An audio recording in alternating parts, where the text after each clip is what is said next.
Praise the Lord. ஏசாயா 7, 8 மற்றும் 9 அதிகாரத்தில் 7 வசனத்தை நம்ம தியானிப்போம். கலந்து கொண்ட எல்லாருக்கும் நன்றி. ஒரு ஜெபத்தோட ஆரம்பிக்கலாம். பத்துதிகள் நடுச்சத்திர இந்த நாள்ல கூட எங்களை சமர்ப்பிக்கிறோம், ஒப்புக் கொடுக்கிறோம். ஆண்டவரே, எங்களுக்கு ஜெயத்தை கொடுக்கிற தேவன் உம்முடைய நாமம் இம்மானுவேல் கர்த்தாவே என் ராஜா. நீ எங்களோடு கூட என்றென்றும் இருக்கிற தேவனாய் இருக்கிறீங்க ஆண்டவரே. அப்படிப்பட்ட தேவன் எங்கள் வாழ்க்கையை நீங்க ஆளுகை செய்வதற்காக உமக்கு நன்றி. விட்டுச் சிறக்க பண்ண கர்த்தர் இந்த நாள்ல கர்த்தாவே எங்கள் வாழ்க்கையில கூட இந்த செய்தியை கேட்கிற செய்தி கேட்கும்படியாக ஆன்லைன்ல இருக்கிற ஒவ்வொருடைய வாழ்க்கையை நீ வெற்றி சிறக்க பண்ணிட்டீங்கப்பா. நாங்க விசுவாசிக்கிறோம். வருகிற நாட்களிலே நீ பெரிய அற்புதங்களை செய்தீர் என்று சாட்சிகள் எழுப்பப்பட போவதற்காக நன்றி. அப்படிப்பட்ட வெற்றி ஆண்டவரே ஒவ்வொரு ஜனங்களுக்கு நீ குடுத்து விட்டே நாங்கள் விசுவாசிக்கிறோம். சுகத்தை கேட்கிற சுகத்தையும், பலத்தை கேட்கிற பலத்தையும், பண தேவையை கேட்கிற பண தேவையும், பிள்ளைகள் காரியத்தில் ஜெயத்தை கேட்கிற ஜெயத்தையும், வாழ்க்கையில வேலை ஜெயத்தை கேட்கிற வாழ்க்கை ஜெயத்தையும் அல்லேலூயா கர்த்தாவே என் ராஜா எதிலெல்லாம் தடைப்பட்டிருக்கிற ஆசீர்வாதம் அதில ஆசீர்வாதத்தை பெற்றுக்கொண்டவர்களாக ஆண்டவரே ஆசீர்வதிக்கப்பட்டவர்களாக நிலைநிறுத்த போவதற்காக நன்றி. இந்த செய்தியை நாங்கள் கேட்கும் பொழுது கர்த்தாவே நீ வார்த்தையில் உண்மை உள்ளவர் என்பதை நீ வெளிப்படுத்த போவதற்காக நன்றி. எங்களும் பாதத்தில் ஒப்புக் கொடுக்கிறோம், சமர்ப்பிக்கிறோம். அன்பர் இயேசுவின் நாமத்தில் ஜெபிக்கிறேன் பிதாவே, ஆமென்.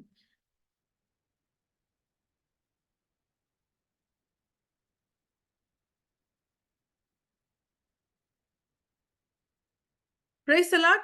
நம்ம இன்றைக்கு பார்க்க போகிற பகுதி டிசாஸ்டர். பேரிடரில் இருந்து இறுதி வெற்றி. ஏசாயா 7 அதிகாரம், 8 அதிகாரம், 9 அதிகாரத்துல 7 வசனம் வரைக்கும் வாசிக்க போகிறோம். அத அம் how will God yet bring final victory out of the disaster? பேரழிவிலிருந்து தேவன் எவ்வாறு இறுதி வெற்றியை கொண்டு வருவார் அப்படின்னு சொல்லி பார்க்கும்போது, ஒரு குழந்தை பிறப்பின் மூலமாக கொண்டு வருவார். அதுதான் நம்ம இன்னைக்கு இருக்கிறாங்க. நம்ம முன்பாகவே 8 அதிகாரத்தை தியானித்து இருக்கிறோம். ஆனால் இந்த இடத்துல பெரிய ஜெயத்தை குடுக்கிறார் அப்படி என்று நம்ம தியானிக்கும் போது எப்படிப்பட்ட அம் பேரழிவுக்குள்ளாக கடந்து போனாங்க? ஏன் கடந்து போனாங்க?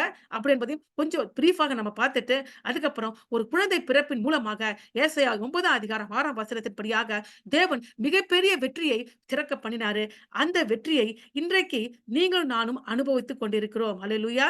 அந்த வெற்றியை நாம என்ன செய்றோம்? நாமும் நீங்களும் அனுபவித்துக் கொண்டிருக்கிறோம். அந்த வெற்றியை நாம இயேசு கிறிஸ்துவின் பிறப்பாலும், நம்ம கர்த்தராகிய இயேசு கிறிஸ்துவை சொந்த இரட்சகராக ஏற்றுக்கொண்டதினாலும், அவரை நம்முடைய வாழ்க்கையிலே ராஜாதி ராஜாவாக அங்கீகரித்ததன் மூலமாகவும், அவருடைய வழிநடத்துதலையும், அவருடைய ஆசீர்வாதத்துக்குள்ளாக நாங்களும் எத்தனை பெரிய தோல்விகள் வந்தா கூட, அந்த தோல்விகள் மேல் ஏறி போகிற வெற்றியை சிறக்க பண்ணியிருக்கிறாரு.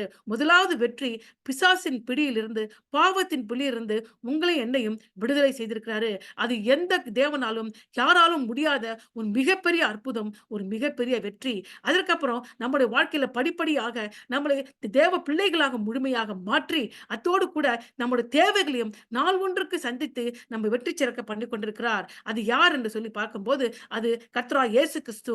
அவர் எப்படிப்பட்டவர்? அவருடைய பிறப்பினாலே இப்படிப்பட்ட ஒரு மிகப்பெரிய வெற்றி, இறுதி வெற்றியை ஜனங்கள் கண்டடைவார். நமக்கு பெற்றுக் கொடுத்தது இறுதி வெற்றி. நல்ல ஞாபகம், நம்ம இறுதி வெற்றி கிட்ட போயிட்டோம். நம்ம இறுதி வெற்றி என்ன? நம்ம இயேசுவை ஏற்றுக்கொண்டு விட்டோம். தேவ ராஜ்யத்திலே பிரவேசித்து விட்டோம்.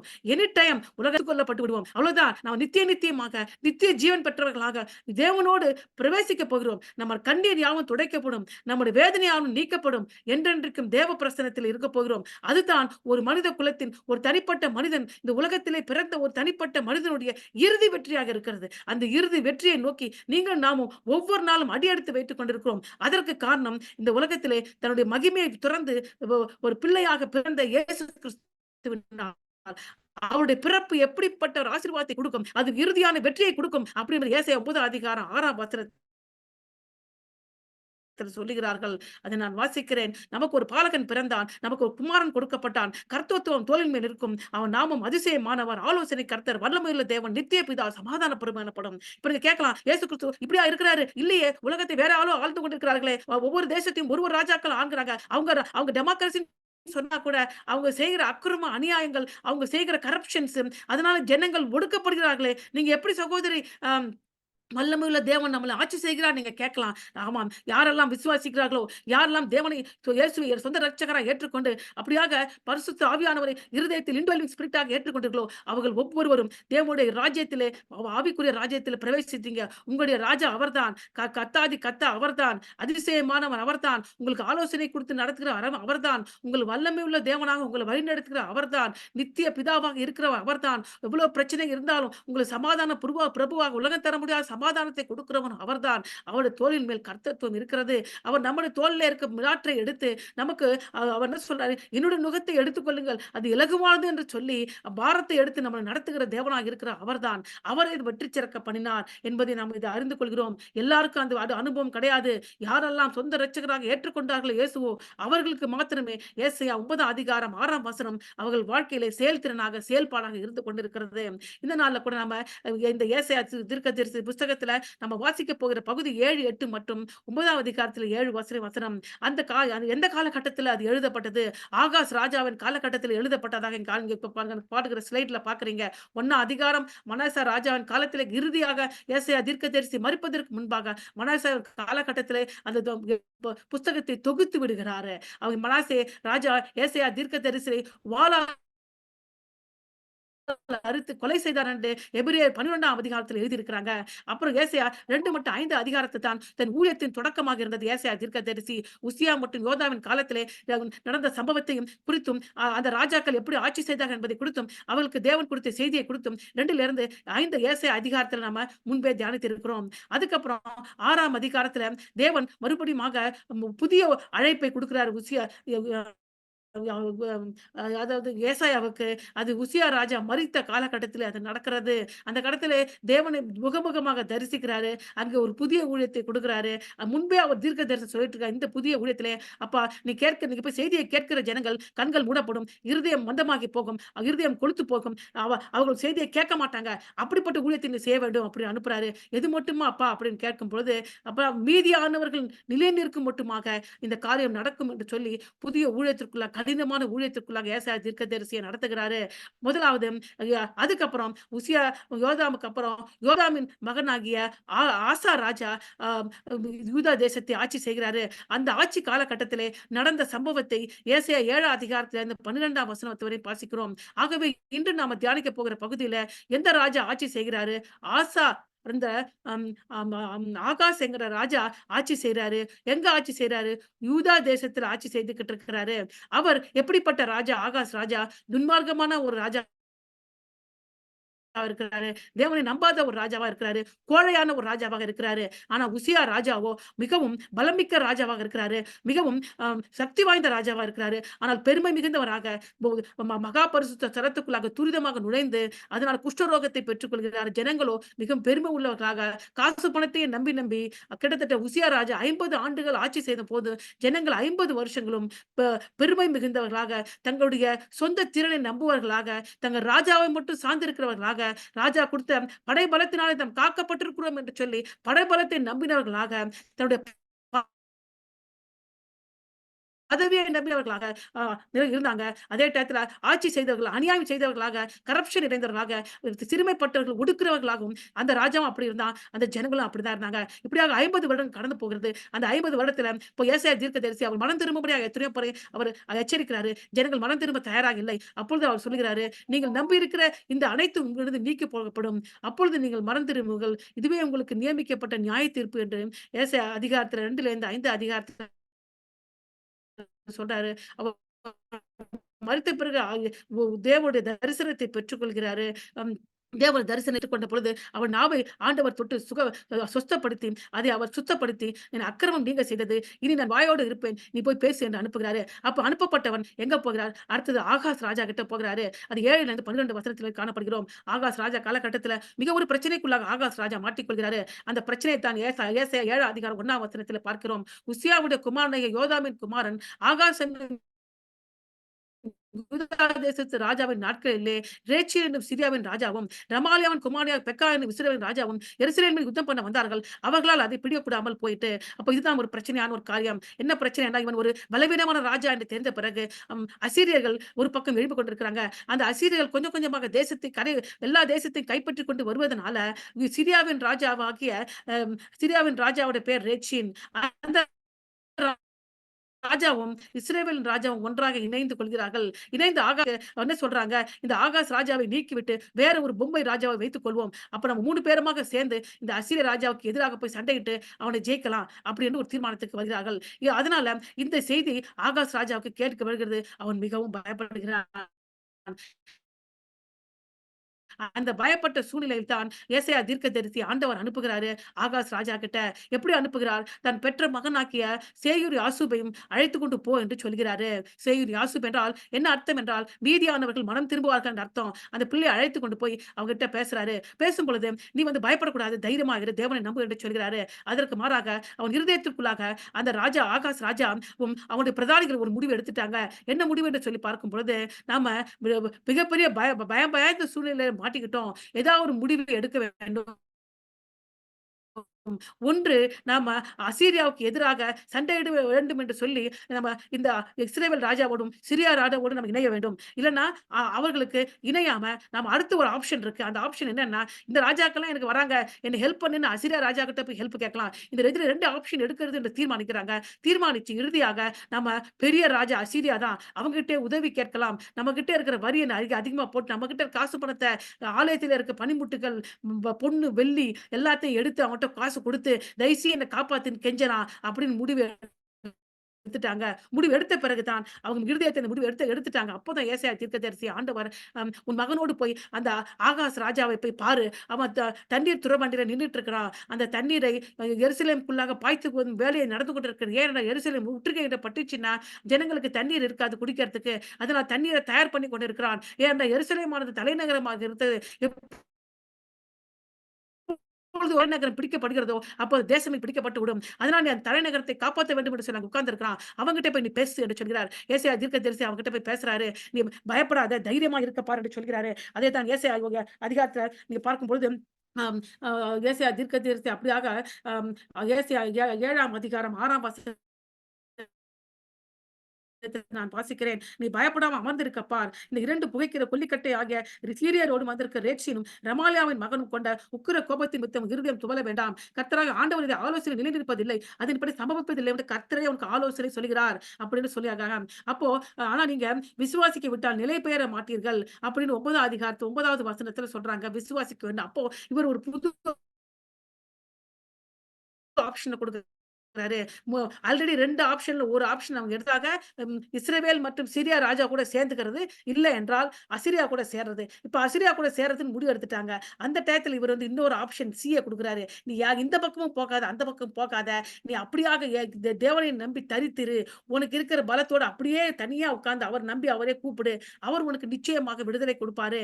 எப்படி விடுதலை கொடுப்பார் என்றால், நீங்க மீதியானியர்கள் காலகட்டத்தில இஸ்ரவேல் ஜனங்கள் மீதியானியர்கள் நொறுக்கப்பட்ட பொழுது, இப்படியாக கிதியோனை கொண்டு ஒரு பெரிய அற்புதத்தை அடையாளத்தை எல்லாம் காமிச்சு எப்படி கிதியோனை கொண்டு 300 பேர கிதியோன் கூட இருக்க 300 பேர கொண்டு 1,35,000 மீதியானர்களை ஜெயித்தாங்களோ, அப்படியாக நிச்சயமாக உன்னால ஜெயிக்க முடியும். எப்படி கிதியோனுக்கு அடையாளத்தை ஆண்டவர் குடுத்தாரோ, அதனால நீ தைரியமாக ஒரு அடையாளத்தை கேளு. அப்போ உன் விசுவாசம் கூடும் என்று சொல்கிறாரு. அப்போ இவன் சொல்லுகிறான், இல்ல இல்ல எனக்கு அடையாளம் நான் கேட்க மாட்டேன். ஏன்னா வேதத்துல போட்டிருக்கு. அடையாளத்தை கேட்டு தேவனை பரீட்சை பண்ணக்கூடாது என்று நடிக்கிறான். ஏனென்றால் அவன் தேவனை நம்புவதற்கு தயாராக இல்லை. அவன் ஒரு தீர்மானத்தை எடுத்து விட்டான். என்ன தீர்மானம் என்றால், நான் கட்டாயமாக அசீரியாவிட்ட உதவி கேட்க போறேன் என்ற தீர்மானத்தை அவர்களும் பிரதானிகளும் அமைச்சர்களும் எடுத்து விட்டாங்க. அதனால அப்படி சொல்றாரு. ஆனா அவன் திரும்புவதற்கு ரெடியாக இல்லை. அதனால தான் அவன் கூட சேயீர் யாசூப் என்று தன்னுடைய மகனை அழைத்துக் கொண்டு போகிறான். சேயூர் யாசூப் என்றால் என்ன அர்த்தம் என்றால் சொல்லி, மீதியானவர்கள் மனம் திரும்புவார்கள் அர்த்தம். இதோ பாருப்பா, என் பிள்ளை வந்திருக்கான் என் கூட. அவன் பேர் சேயீர் யாசூப்பு. மீதியானவர்கள் மனம் திரும்புவார்கள். என்னுடைய செய்தியை கேட்கிறவர்கள் நம்புபவர்கள் மீதியானவர்கள். அத மாரி நீயும் மீதியானவர்களாக தேவனை விசுவாசித்து விடு. என்றால் ஒரு கூட்ட ஜனங்கள் தேவனை விசுவாசிக்க ரெடியா இல்ல. நீங்களும் உங்களுடைய கேபினெட் மினிஸ்ட்ரியும் உங்க ஜனங்களும் ஆல்ரெடி அசீரியா கிட்ட ஹெல்ப்க்கு போகணும்னு தீர்மானிச்சுட்டீங்க.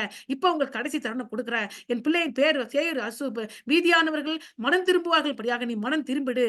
இம்மீடியேட்டாக ஆண்டவரை நம்பு. ஒரு அடையாளத்தை கேளு அப்படின்னு சொன்னா கூட கேட்க மாட்டேங்கிறார். ஓகே, நீ அடையாளத்தை கேட்க மாட்டேன்னு சொல்றியா? நானாகவே உனக்கு அடையாளத்தை குடுக்கிறேன். அந்த அடையாளத்தின் என்ன என்றால், இம்மானுவேல் என்கிறது தான் அடையாளம். யோசிச்சு பாருங்க. பிள்ளைகள் பெயரை கொண்டு தான் இங்க தேவன் பெரிய வெற்றியையும், வெற்றிக்கும் தேவனுடைய விசுவாசிக்காதவருக்கும் நியாய தீர்ப்பையும் வழங்குவதற்கு 4 குழந்தைகளுடைய பெயரை இங்கு பயன்படுத்துவதை பார்க்க முடிகிறது. பெரிய வெற்றியை எப்படி ஆண்டவர் குடுக்கப் போகிறார்? மிகவும் எளியவர்கள், அ அதாவது பலவீனமானவர்கள், யாராலும் அழிக்கப்படக்கூடியவர்கள் பிள்ளைகள். அப்படிப்பட்ட ஒரு பிள்ளைகளை அடையாளமா காண்பித்து ஆண்டவர் பெரிய நான் வெற்றியை கொடுக்க போகிறேன் என்று சொல்லி ஆகாஷ் ராஜா கிட்ட வெளிப்படுத்துகிறாரு. இதுவே அடையாளமாக இருக்கிறது. அப்படியாக பிறந்த பிள்ளைகள் அப்பா அம்மாவை பால் குடித்து தான் வாழும். பிறருடைய அரவணைப்பில் தான் வாழும். ஒருவேளை அதுக்கு சாப்பாடு குடுக்காட்டா பால் குடிக்காட்டா கூட அப்படியாக அது துடித்து துடித்து மரித்து போய்விடும். அது அவனே அதை பாதுகாத்துக் கொள்ள முடியாது. அந்த பிள்ளை நன்மை தீமை அறிவு வரைக்கும் அது பெற்றோராலும் பிறராலும் பாதுகாக்கப்பட வேண்டிய ஒரு நிலையில் இருக்கிறது அந்த பிள்ளை. அப்படிப்பட்ட பிள்ளைகளை அடையாளமாக கொடுத்து ஆண்டவர் என்ன சொல்கிறார் என்று சொல்லி பார்க்கும் பொழுது, நான் இந்த அடையாளத்தை கொடுத்து சொல்லுகிறேன். பலவீனமானதை கொண்டு நான் அடையாளமாக சொல்லி உனக்கு சொல்லுகிறேன். ஆண்டவரை நம்புங்கள் அப்படி என்று சொல்லுகிறாரு. அந்த சேயர் யாசூப்பையும் அவன் மகனோடு கூட்டிக் கொண்டு போனதன் நோக்கம் அதுவாக இருக்கிறது. அப்படியாக ஏசாயா தீர்க்கதரிசி சொன்ன தேவனை நம்பு, விசுவாசிக்காவிட்டால் நிலை பெயர மாட்டீங்க. நீங்க பயப்படாம இரு. உனக்கு எதிராக வந்திருக்கிறவங்க அவங்க வெறும் கொல்லிக்கட்டை தான். அவங்ககிட்ட நெருப்பு கிடையாது. வெறும் வெறும் புகை மட்டும் தான் இருக்கு. அதனால சீக்கிரமா அது அணைஞ்சு போயிடும். அவங்க 2 பேரும் நீங்க நினைக்கிறதுக்குள்ள ஒரு 10 வருடத்துக்குள்ளாக அவங்க அழிந்து போய் விடுவார்கள். இது ஆண்டவர் சொல்றாரு. நீ அவங்கள அழிக்க வேணாம். ஆண்டவரே அவங்கள அழிச்சிடுவேன்னு சொல்றாரு. அதனால அப்படின்னு பல செய்திகளை கொடுத்து சொன்னா கூட அவர் நம்புவதாக இல்ல. அதனால இம்மானுவேல் இன்னொரு செய்தியை கொடுக்கிறாரு. அந்த இம்மானுவேலுடைய செய்தியை பார்க்கும்போது ஏசாயா 7 அதிகாரம் 13ல வசனத்தை நான் வாசிக்கிறேன். அந்த வசனத்தை நீங்க பார்க்கும்போது ஏசாயா 7 அதிகாரம் 13ஆம் வசனத்தை வாசியுங்கள். அப்பொழுது ஏசாயா தாவீதின் வம்சத்தாரை கேளுங்கள். நீங்கள் மனுஷரை விசனப்படுத்தி போதாது என்று ஏன் தேவனை விசனப்படுத்த பார்க்கிறீர்கள்? அதனால் ஆண்டவர் தாமே உங்களுக்கு அடையாளத்தை கொடுப்பார். இது ஒரு கன்னிகை கர்ப்பவதியாக குமாரனை பெறுவார். அவளுக்கு இம்மானுவேல் என்று பெயரிடுவார்கள். தீமை வெறுத்து நன்மையை தெரிந்து கொள்ள அறியும் வயது மட்டும் அவன் வெண்ணையும் தேனையும் சாப்பிடுவான். அந்த பிள்ளை தீமை வெறுத்து நன்மையை தெரிந்து கொள்ள அறிவதற்கு முன்னே நீ அருவருக்கிற தேசம் அந்த 2 ராஜாக்களால் விட்டுவிடப்படும். அப்படியாக சொல்கிறாங்க. அப்போ இந்த ஒரு அடையாளத்தை கொடுக்கிறாரு. இந்த அடையாளம் என்ன சொல்கிறது? இது எதை குறிப்பிடுகிறது? இது யாரை குறிப்பிடுகிறது? இது இந்த இந்த குழந்தை எதை குறிப்பிடுகிறது? இந்த குழந்தை யாருக்கு பிறக்க போகிறது? அப்படி ஒன்றுமே அங்க கொடுக்கப்படவில்லை. ஆனால் பொழுது அதாவது அந்த ஏசாயா 1 அதிகாரம் 8ஆம் வசனத்துக்கு வந்து எடுத்து வாசிங்க.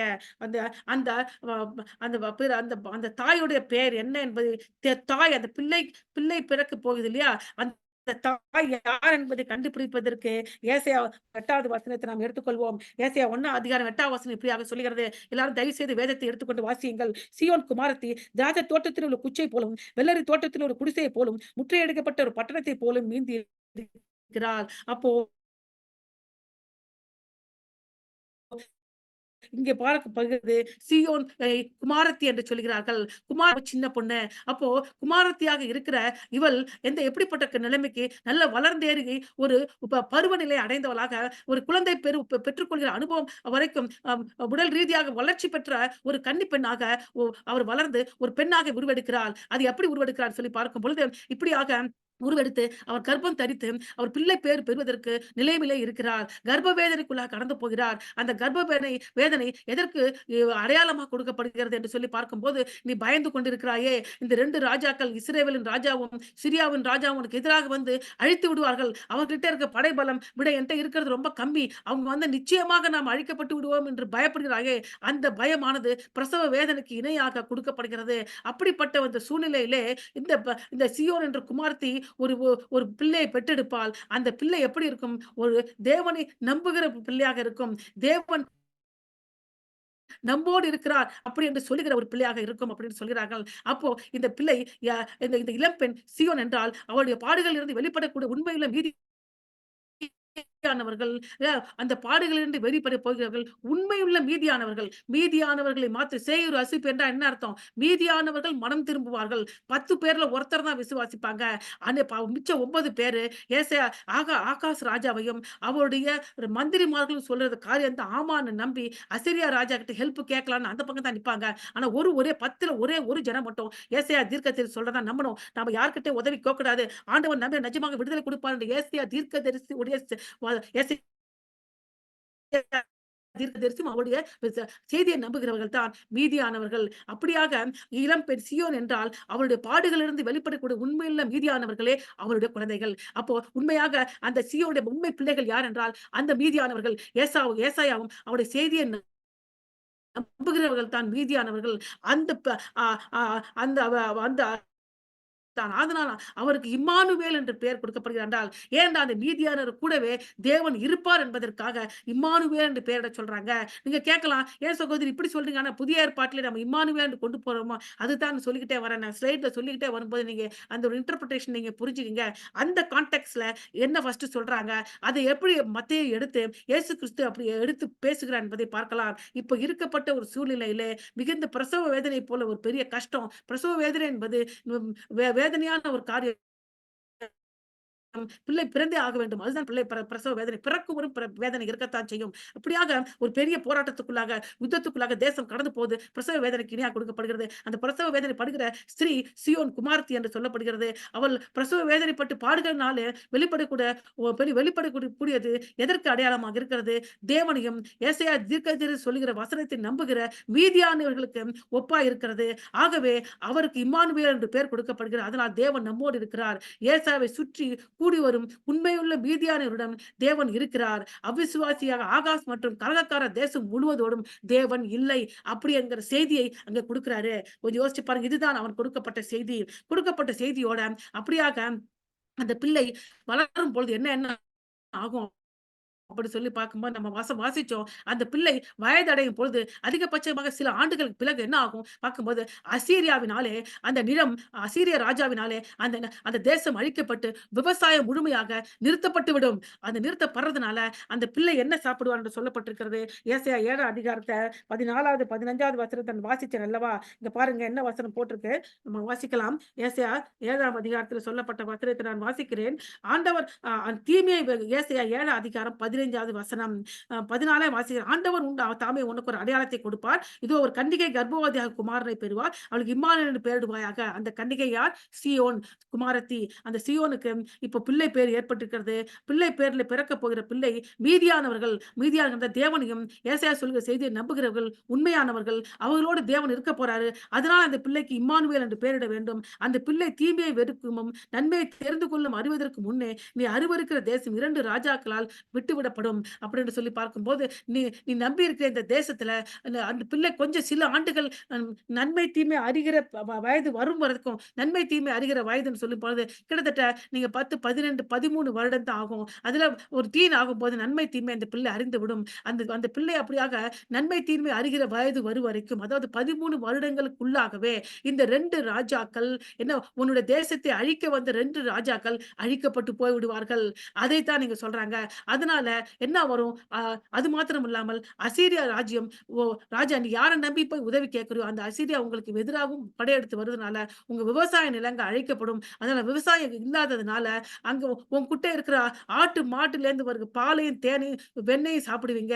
காட்டுல போய் சேர்த்து வச்ச தேனை தான் சாப்பிடுவீங்க. உங்களுக்கு விவசாயம் நிறுத்தப்படும். அப்படிதான் அங்க சொல்றாங்க. அதே மாதிரி உண்மையில் நீங்க பார்க்கும்போது கிறிஸ்துவுக்கு முன் 732 அசீரியர்கள் அ அதாவது அசீரியர்களாக அ சிரியா வந்து 732 அசீரியாவிடம் அழிக்கப்பட்டது. இப்போ இந்த வசனம் சொல்லுகிற வருஷம் பார்க்கும்போது, சொன்ன இந்த வருஷத்திலேருந்து கிட்டத்தட்ட 10 வருடத்திற்குள்ளாக முதலாவது அழிக்கப்படுகிறது. சிரியா தேசம் யாரால் அழிக்கப்படுகிறது? அசீரியாவினால் அழிக்கப்படுகிறது. அதைத் தொடர்ந்து கிட்டத்தட்ட 722இல் இஸ்ரவேல் முழுமையாக அசீரியாவினால் அழிக்கப்பட்டு, அந்த ஜனங்கள் சிறைப்படுத்திக் கொண்டு போகப்படுகிறார்கள். இந்த தீர்க்க தரிசனம் நடந்தேறியது. இதைத்தான் நாம இங்க பார்க்கிறோம். அப்ப அப்ப இங்க பார்க்கும்பொழுது, நான் இங்க காமிக்கிறேன் உங்களுக்கு. இந்த பாருங்க, இங்க இங்க கொடுக்கப்பட்ட இந்த மேப் தான் இங்க பாருங்க. இந்த மேப்ல இந்த டார்க் லைன் குடுத்திருக்கு இல்லையா?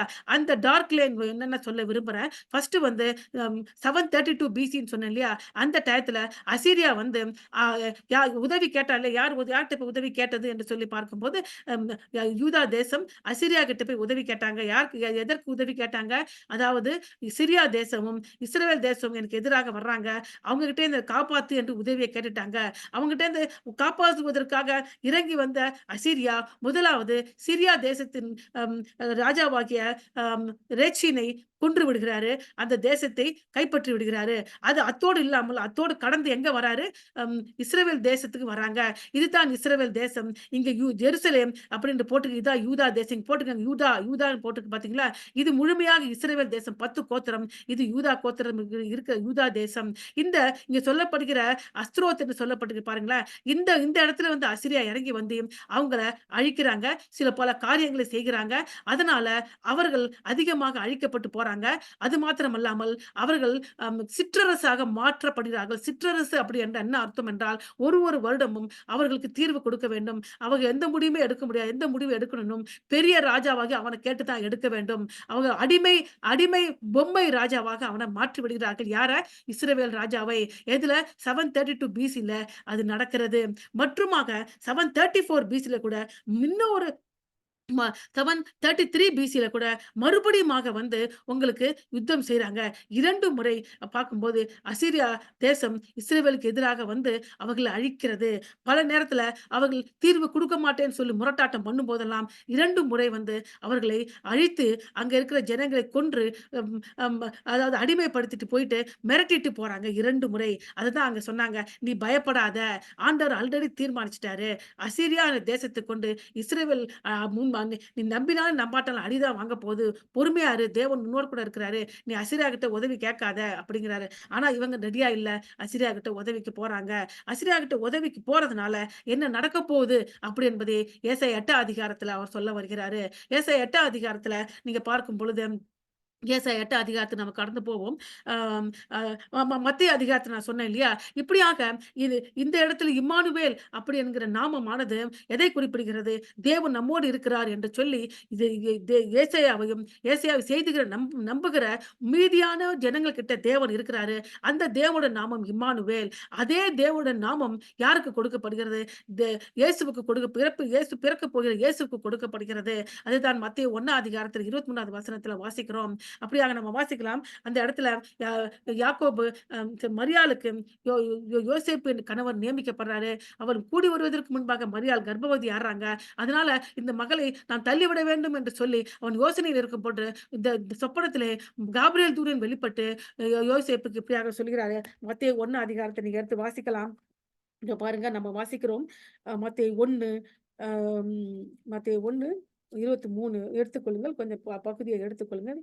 மத்தேயு 1:23 நான் எடுத்துக்கொள்கிறேன்.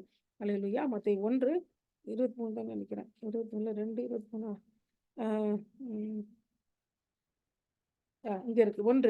அ அதாவது அ அவள் ஒரு 1:20 அவன் இப்படி சிந்தித்துக் கொண்டிருக்கையில் கர்த்தருடைய தூதன் சொப்பனத்தில் அவனுக்கு காணப்பட்டு, தாவீதின் குமாரனாகிய யோசேப்பே, உன் மனைவியாக மரியாளை சேர்த்துக் கொள்ள ஐயப்படாதே. அவளிடத்தில் உற்பத்தியா இருக்கிறது பரிசுத்த ஆவியினால் உண்டாது. அவள் ஒரு குமாரனை பெறுவாள். அவளுக்கு இயேசு என்று பெயரிடுவாயாக. ஏனென்றால் அவர் தமது ஜனத்தை பாவத்தை நீக்கி அவர்களை இரட்சிப்பார் என்றான். தீர்க்கதரிசி மூலமாக கர்த்தரால் உரைக்கப்பட்டது நிறைவேறும்படி இதெல்லாம் நடந்தது. என்ன செய்வாராம்? அவர் ஜனத்தின் பாவத்தை நீக்கி அவங்க இரட்சிப்பாரு. அப்படித்தான் இந்த இடத்துல வந்துச்சு. ஜனங்கள் பாவம் செய்யாதபடிக்கு தேவனை விசுவாசிக்கிறவர்களுக்கு அடையாளமாகவே தேவன் அவரோடு இருப்பார் என்று இதற்கு இம்மானுவேல் என்ற அந்த பிள்ளைக்கு பெயரிடுவாங்கன்னு சொன்னாங்க.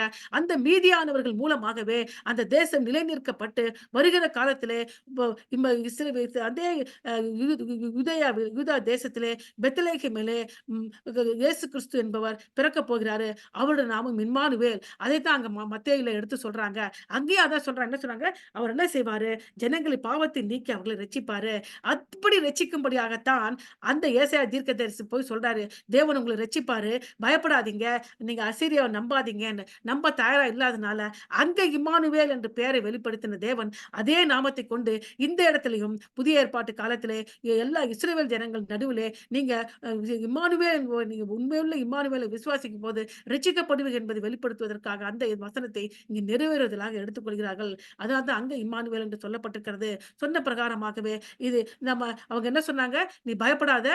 நன்மை, தீமை அறிகிற அந்த வயது வர்றதற்கு முன்பாகவே ஒரு 10, 12 வருடத்திற்கு முன்பாகவே அ உனக்கு எதிராக வந்திருக்கிற சிரியாவும் அ அந்த 10 கோத்திரமாகிய இஸ்ரவேலும் அசீரியாவினால் அழிக்கப்பட்டுவிடும். சிறையாக கொண்டு போகப்பட்டுவிடும்" என்று சொல்றாங்க.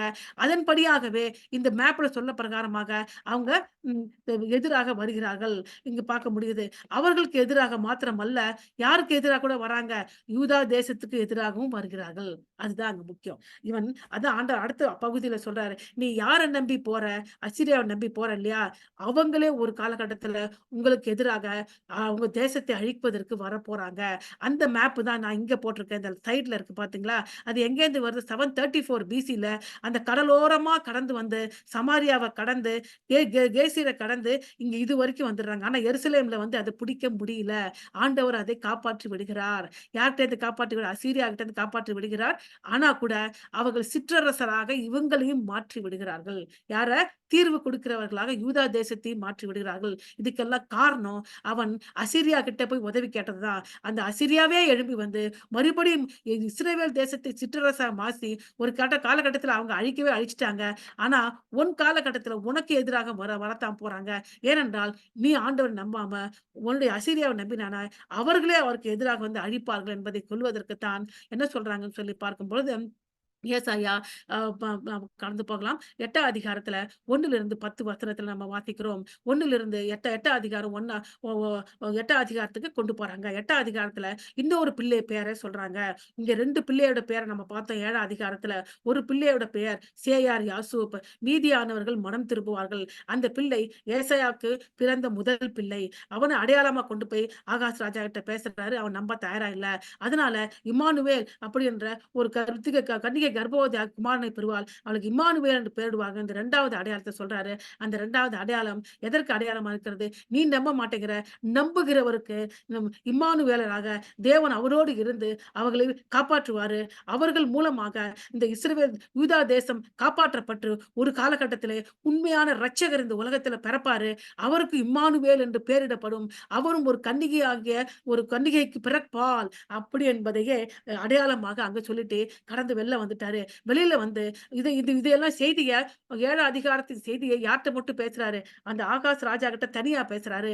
ஆனா அவர்ட்ட நம்பாததுனால இவர் கடந்து வந்து ஜனங்க கிட்ட பேச வராரு. ஜனங்க கிட்ட பேச வந்து அவங்க கிட்ட 4 சில காரியத்தை வெளிப்படுத்துகிறாரு. அது 8ஆம் அதிகாரத்துல முழுமையாக பார்க்க முடியுது. அதுக்கு எந்த அமைப்பு என்று சொல்லி பார்க்கலாம். 8ஆம் அதிகாரத்துல முதலாவது ஒரு தீர்க்க தரிசனத்தை சொல்றாரு. யார்கிட்ட சொல்றாரு? ஜனங்க எல்லார்கிட்டயும் வச்சு ஒரு தீர்க்க தரிசனத்த சொல்றாரு. அந்த தீர்க்க தரிசனம் 8ஆம் அதிகாரம் 1லிருந்து 4 வசனத்தில இருக்கிறது. அந்த தீர்க்க தரிசனம் என்ன என்றால், தனக்கு பிறக்கப் போகிற பிள்ளையுடைய பெயராக இருக்கிறது. அதுதான் முதல் தீர்க்க தரிசனம். அது 8ஆம் அதிகாரம் 1லிருந்து 4 வசனம் வரை இருக்கிறது. அடுத்து 2வது தீர்க்க தரிசனம் சொல்றாரு.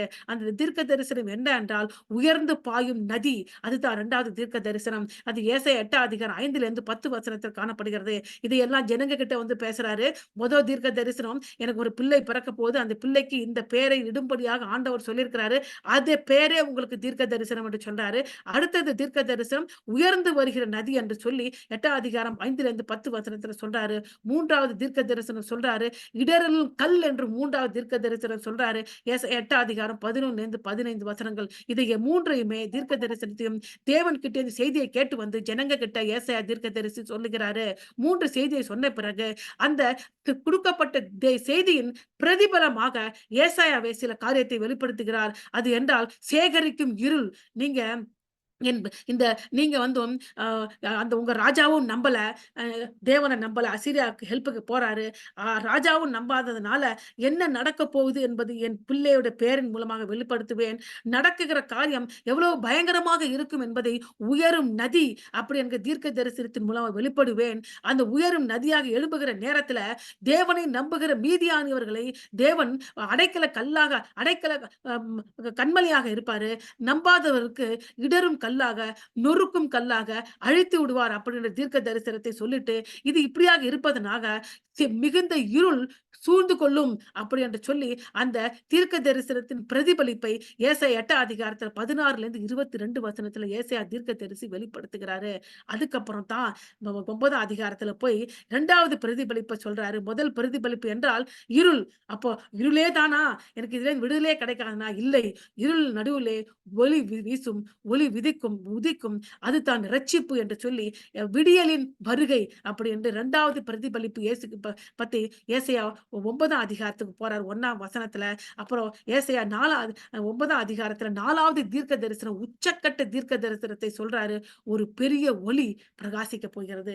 அப்படி என்று 4வது தீர்க்க தரிசனத்தை சொல்லி இந்த காரியத்தை ஏசாயா தீர்க்கதரிசி முடிக்கிறாரு. சோ 8ஆம் அதிகாரம் 1வது வசனத்திலிருந்து 9ஆம் அதிகாரம் 7வது வசனம் வரைக்கும் 4 தீர்க்கதரிசிகளும் 2 பிரதிபலிப்பும் காணப்படுகிறது. அந்த எதெல்லாம் என்ன என்பதை நம்ம படிப்படியாக பார்க்கலாம். கடைசியாகத்தான் பெரிய ஒளி பிரகாசிக்கிறது. அந்த ஒளியினாலே மிகுந்த இருள் சூழ்ந்த ம் க அதாவது ம் டிசாஸ்டரான சூழ்நிலையிலே ஆண்டவர் பெரிய வெற்றியை கொடுக்கிறார். காரணம் என்ன? தேவன் ஒரு பெரிய ஒளியை பிரகாசிக்கப் போகிறார். அது ஏசாயா 9 அதிகாரம் 2லேருந்து 7 வசனங்கள். இதைத்தான் நம்ம பார்க்க போகிறோம் வருகிறதுல. இந்த அதிகாரத்துல நாம 4 தீர்க்க தரிசனங்களை பார்க்க போகிறோம். 4 தீர்க்க தரிசனங்கள். 1வது தீர்க்க தரிசனம் என்ன என்றால், எனக்கு ஒரு பிள்ளை பொறக்கப் போகிறான். அந்த பிள்ளைக்கு ஆண்டவர் சேயீர், ம ம மஷர், மகர் ஷலால், ஹஷ்பாஷ், மகர் சலால், ஹஷ்பாஷ் என்று பெயர் சொல்ல வச்சு பேர் பேர் பேர் பேர் எழுத பேர் வைக்க சொல்லியிருக்கிறாரு. அதனால 2 2 8ஆம் அதிகாரம் 1லிருந்து 4 வசனத்தை நான் விவரித்துக் கொண்டிருக்கிறேன். நீங்க தயவு செய்து 8ஆம் அதிகாரம் 1லிருந்து 4 வசனத்தை வேதத்தில திறந்து வச்சு உங்க கண்களுக்கு முன்பாக வைத்துக் கொள்ளுங்கள். அப்பொழுது நான் சொல்வது உங்களுக்கு புரியும். அப்போ வெளியில இந்த ராஜா கிட்ட பேசிட்டு அவர் வெளியில வந்துடுறாரு. வெளியில வந்து கூட்ட ஜனங்களை பார்த்துக்கிட்டு இருக்கிறாரு. அந்த இடத்திலிருந்து 2 பேரை சாட்சிக்கு கூப்பிடுறாரு. அந்த 2 பேர் யார் என்று சொல்லி பார்க்கும்போது, ஒன்று அம் அந்த ஆகாஸ் ராஜாவுடைய பிரதான ஆசாரியரு. அந்த பிரதான ஆசாரியர்ன்னா என்ன அர்த்தம்? நல்லவங்களா இருக்கணும். ஆசாரியருடைய வேலையே ஜனங்கள தேவன்கிட்ட கொண்டு போணும். தேவன்கிட்ட செய்தி இருக்கு ஜனங்களுக்கு சொல்லணும். ஆனா இவன் ஒரு மோசமான ஒரு பிரதான ஆசாரியன். இவன் ஆகாஸ் ராஜா செய்ற எல்லா அக்கிரமத்துக்கு ஆமான்னு சொல்லி, அவன் செய்றதுக்கெல்லாம் அவனும் உதவிக்காரனாக இருக்கிற மோசமான ஒரு பிரதான ஆசாரியன்.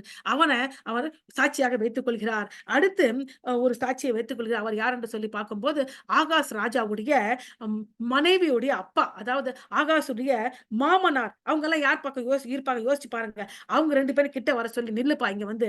நீங்க தான் சாட்சி. எதுக்கு? நான் ஒரு காரியத்தை தீர்க்க தரிசனமா சொல்லப் போறேன். ஒரு பலகை எடு."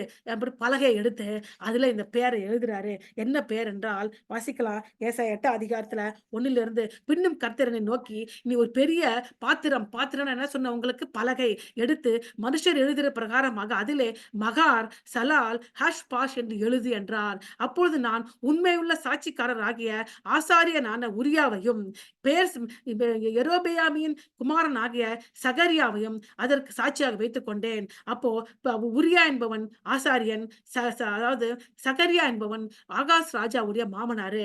அவரு 2 பேரையும் வச்சுக்கிட்டு பேர் எழுதுறாரு. நான் தீர்க்கதரிசிகளை சேர்த்தபோது அப்ப சொல்றாரு. அவரு இப்பதான் தீர்க்க தரிசனம் சொல்றாரு. நான் தீர்க்கதரிசி ஆனவளை சேர்ந்தபோது நான்னா யார்? ஏசாயா தீர்க்கதரிசி. நான் என் மனைவியை சேர்ந்தபோது அவர் தன் மனைவியை தீர்க்கதரிசி என்று சொல்லுகிறாரு. அவள் கர்ப்பவதியாகிய ஒரு குமாரனை பெற்றாள். அப்பொழுது கர்த்தர் என்னை நோக்கி, மகர் சலால் ஹஷ்பாஷ் என்று பெயரை அவனுக்கு இடு. அந்த பாலகன் அப்பா, அம்மா என்று கூப்பிட அறியும் முன்னே என்ன ஆகும்? தமஸ்குவின் ஆஸ்தியும், சமாரியாவின் கொள்ளையும் அசீரியாவின் ராஜாவுக்கு முன்பாக கொண்டு போகப்படும். எங்க கொண்டு போகப்படும்? எப்ப அம்மா, அப்பான்னு எப்போ சொல்லுவாங்க ஒரு புள்ள யோசிச்சு பாருங்க. 1 வயசுல சொல்லுவாங்க.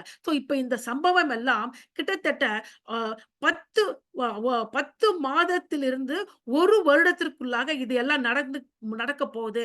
நடக்கிறதுக்கு முன்பாகவே நான் உங்கள எல்லாம் சாட்சியாக இது தேவனுடைய கண்ட்ரோல்ல நடக்குதுன்னு எழுதுறேன். அதுக்கு அடையாளம் என் பிள்ளையுடைய பெயர். பிள்ளை மகா பிள்ளை பேர் என்ன? ம அப்படின்னு சொல்லும்போது, அ ம அதாவது மகேர் சலால் ஹஷ்பாஸ். மகேர் சலால் ஹஷ்பாஸ் என்றால் கொள்ளையடிக்க விரையவும், அப்புறம் கெடுக்க விரையவும் அப்படி என்ற அர்த்தம். கொள்ளையடிக்க விரையவும், கெடுக்க விரையவும். யார கொள்ளையிட போறாங்க? யார கெடுக்க போறாங்க? அப்படி என்றால் அசீரியா சிரியா தேசத்தை கொள்ளையடிப்பாங்க. சிரியா தேசத்தை கெடுத்து விடுவார்கள். கெடுத்தன்னா அவன் ராஜாவையே கொன்னுடுவாங்க. ஆனால் 10 கோத்திரமாக இஸ்ரவேல் தேசத்தை கொள்ளையிட்டு அவர்களை அதாவது பொம்மை ராஜாவாக மாற்றி விடுவார்கள். எப்பக்குள்ள இது நடக்கும்? என்னுடைய பிள்ளை அப்பா, அம்மா என்று சொல்லும் பொழுது இது நடக்கும். அப்போ இந்த காரியம்லாம் இன்னும் 1 வருஷத்துல நடக்க போகுது. அதனால நீங்க அப்போ இது கேட்ட உடனே மக்கள்லாம் சந்தோஷமாயிட்டாங்க. அப்பா! அப்பன்னா எங்க ராஜா ஆகாஸ் எடுத்த முடிவு சூப்பர். அவன் போய் அசீரியாகிட்ட ஹெல்ப் கேட்டான். கரெக்ட்டா அசீரியா எங்களுக்கு எதிரா இருக்கிற ஒரு ராஜாவ கொன்னுட போறாரு. சிரியா ராஜா செத்துற போறான். நம்ம 10 கோத்திரமாகிய இஸ்ரவேலு அவனுக்கு தீர்வு கட்டுகிற ஒரு சிற்றரசா மாறிட போகுது அப்படின்னு ஒரு சந்தோஷப்படுறாங்களாம் அவங்க. அப்ப சொல்றாரு, "நீங்க சந்தோஷப்படுறீங்க ஒரு நல்ல செய்தி என்று சொல்லி, நீங்க சந்தோஷப்படாதீங்கப்பா. இதுக்கப்புறம் ஒண்ணு நடக்க போகுது." அதுக்கப்புறம் என்ன நடக்க போகுது என்றால், அதுதான் பெரிய நதியின் அம் ஆ அதாவது அது என்ன நடக்க போகுதுன்னா, பெரிய நதி என்கிற ஒரு தீர்க்க தரிசனத்த சொல்றாரு. தீர்க்க தரிசனம் ஒருவேளை உங்களுக்கு சந்தோஷத்த குடுக்கலாம். நாம போய் ஹெல்ப் கேட்டதுனால, அவங்க இன்னும் இப்ப 1 வருஷத்துல நம்ம காசு குடுத்த அசீரியா தும்சம் பண்ணி நம்மள காப்பாத்திருவாப்ல. சந்தோஷப்படுறீங்களா? அடுத்து சந்தோஷத்துக்கு படாதீங்க. இன்னொரு தீர்க்க தரிசனம் சொல்றேன். அதுதான் பெருகும் நதி. ஏசாயா 8 அதிகாரம் 5லிருந்து 10 சொல்லுகிறது. அவங்க சொல்றாரு. நம்ம வாசிக்கலாம் ஏசாயா 8 அதிகாரம் ஏசாயா 8 அதிகாரத்துல 5 பின்னும் கர்த்தர் என்னை நோக்கி, இந்த ஜனம் மெதுவாக ஓடுகிற சீலோவின் தண்ணீரை அசட்டை பண்ணி, ரேத்சீனையும் ரெமாலியாவின் குமாரனையும் சார்ந்து சந்தோஷிக்கிறபடியினால, இதோ கர்த்தர் வல்லமை உள்ள திரளான ஆட்டுநரை போன்ற அசீரியாவின் ராஜாவையும், அவருடைய சகல ஆடம்பரத்தையும் அவர்கள் மேல் புரள பண்ணுவார். அது அவர்கள் மேல் ஓடுகிற எல்லாவற்றின் மேலும் போய், அவருடைய எல்லா கரைகள் மேலும் புரண்டு புரண்டு யூதாவுக்குள் புகுந்து, பிரவாகித்து கடந்து, கழுத்து மட்டும் வரும் என்றால், இம்மானுவேலே அவன் செட்டைகளின் விரிவு தேசத்தின் விசாலத்தை மூடும். திருப்பி இம்மானுவேல் வருகிறது. அங்க பெயர் கொடுக்கப்பட்டது. எங்க பெயர் கொடுக்கப்பட்டது? இம்மானுவேல் என்று சொல்லி ஏசாயா 4 அதிகாரத்துல 13, 14, 15 வசனத்தை ஏசாயா இம்மானுவேல் என்று பெயர் கொடுத்தாங்க. அது எதற்கு அடையாளமா இருக்கிறது? மீதம் இருக்க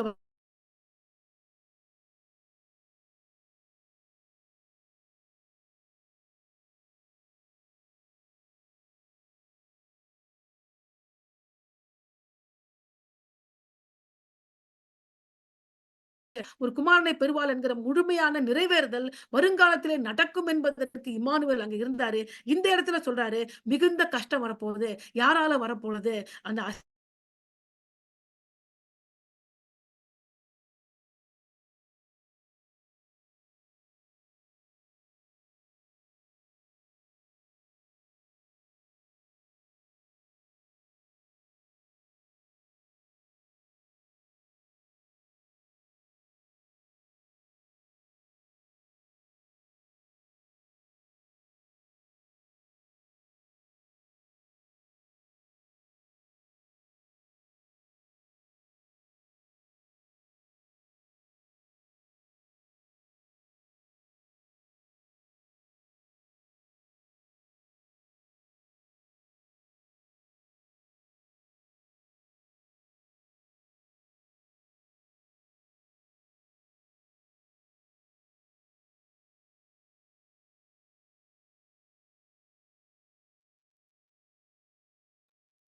மன்னித்துக் கொள்ளுங்கப்பா. திடீர்னு இன்டர்நெட் கொஞ்சம் பிரச்சனை ஆயிட்டு. Okay, okay. இப்போ இந்த இடத்துல நம்ம பார்க்கிற ஒரு பகுதி என்ன என்று சொல்லி பார்க்கும் பொழுது, நம்ம என்ன சொல்லி பார்த்துட்டு இருக்கிறோம்? அ தி திரளால வருகிற ஆற்று தண்ணீர் என்று சொல்லுகிறாங்க. இப்படி இந்த திரளாக வருகிற ஆற்று நீர் மெதுவாக ஓடுகிற நதி சீலோவாம். அது எருசலேமில பாய்ந்து கொண்டிருக்கிறது. அந்த மெதுவாக ஓடுகிற சீலோவாம் எதை குறிக்கிறது? தேவனை நம்புகிற காரியத்தை குறிக்கிறது. இந்த காரியத்துல தேவன் மேல் விசுவாசிக்கிற காரியத்தை கொடுக்கிறது. நீங்க தேவன் மேல் விசுவாசிக்கல. இந்த சீலோவமா மெல்லமா ஓதுகிற நதி என்கிற தேவனுடைய வார்த்தையும் தேவன் ஏசாயா தீர்க்கதரிசி கொண்டு வந்த வசனத்தையும் நீங்க நம்பல. சோ அதை புறக்கணித்துட்டீங்க. புறக்கணிக்கிறதுனால யார்ட்ட உதவி கேட்டீங்க? அசீரியா கிட்ட உதவி கேட்டீங்க. அசீரியா தேசத்துல யூப்ரட்டிஸ் ஒரு பெரிய நதி போகுது. அந்த நதியில திடீர்னு வெள்ளம் வந்துச்சுன்னா 2 பக்கமும் இருக்க கரையில புரண்டு போய் அங்க இருக்கிற வீடு வாசல் எல்லாவற்றையும் அழித்து சுக்கு நூறாக்கி விடும். அப்படியாக நீ யாரை நம்பி இருக்கிறாயோ அந்த அசீரியா பெருவெள்ளமாக பெரிய படையோடு வந்து உன் முழுமையான தேசத்தை மூடி விடுவாங்க. கழுத்து மட்டும் வந்துடும். அப்ப கழுத்து தலை மட்டும் தான் மிச்சம் இருக்கும். தலை என்பது எதை குறிப்பிடுகிறது? எருசலேமை குறிப்பிடுகிறது. எருசலேம் தலைநகரம். அது வரைக்கும் வந்துருவாங்க. மிச்சம் எல்லா தேசத்தையும் புடிச்சிருவாங்க. அது வரைக்கும் வந்துருவாங்க. அந்த டயத்துல இம்மானுவேலின் செட்டைகளின் மறைவு, அதாவது தேவனை நம்பி அவரை முற்றும் நம்பி இருக்கிற மீதம் இருக்கிற ஜனங்கள் நிமித்தமாக, ஆண்டவரை நம்புகிற ஜனங்கள் நிமித்தமாக எருசலேம் மட்டும் காப்பாற்றப்படும். எருசலேம் மட்டும் காப்பாற்றப்படும். அதனால யூதா தேசமே நீ தப்பிச்சிடுவ. ஆனா நீ செய்கிற இந்த அநியாயத்தினால இவை எல்லாம் அழிந்து போய் மத்த கிராமங்கள், பட்டணங்கள் எல்லாம் அவன் வந்து பிடித்துக் கொண்டு போய் விடுவான். 1,00,000க்கு அதிகமாக ஜனங்கள் மரிப்பாங்க. அநேக காரியத்தை கொள்ளையிட்டு போய் விடுவார்கள். இதெல்லாம் 2 ராஜாக்கள் 16வது வசனத்துல அதிகாரத்துல காணப்படுகிறது. 16, 17, 18, 19 அதிகாரத்துல இவை எல்லாம் அங்க காணப்படுகிறது. இதையெல்லாம் நடக்கும் அப்படின்னு பெரிய நதியை கொடுத்து உதவி கேட்கிறாரு. அந்த இடத்திலும் இம்மானுவேல் என்பதை செயல்படுத்துகிறாரு. அந்த இடத்துல 2வது தீர்க்க தரிசனத்தை சொல்லிட்டாரு.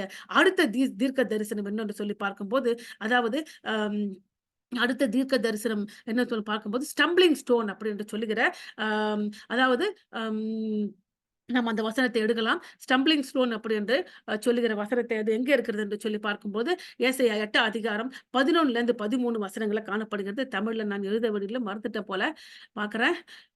இல்ல ஆமா ஓகே. தமிழ்ல இல்ல. நான் இது டிஸ்ப்ளேல தமிழ்ல இல்ல, இங்கிலீஷ்ல தான் இருக்கு. பட் ஸ்டில் நான் உங்களுக்கு எக்ஸ்பிளைன் பண்ணிடுறேன். எங்க இருக்கு பார்க்கலாம். ஓகே. அங்க இருக்கு இல்லையா? ஸ்டம்பிளிங் ஸ்டோன் 3வது தீர்க்க தரிசனம். அதாவது அம் புரண்டு வருகிற நதி. இது வந்து கல் என்ன கல்? அதாவது இடறுகிற கல்.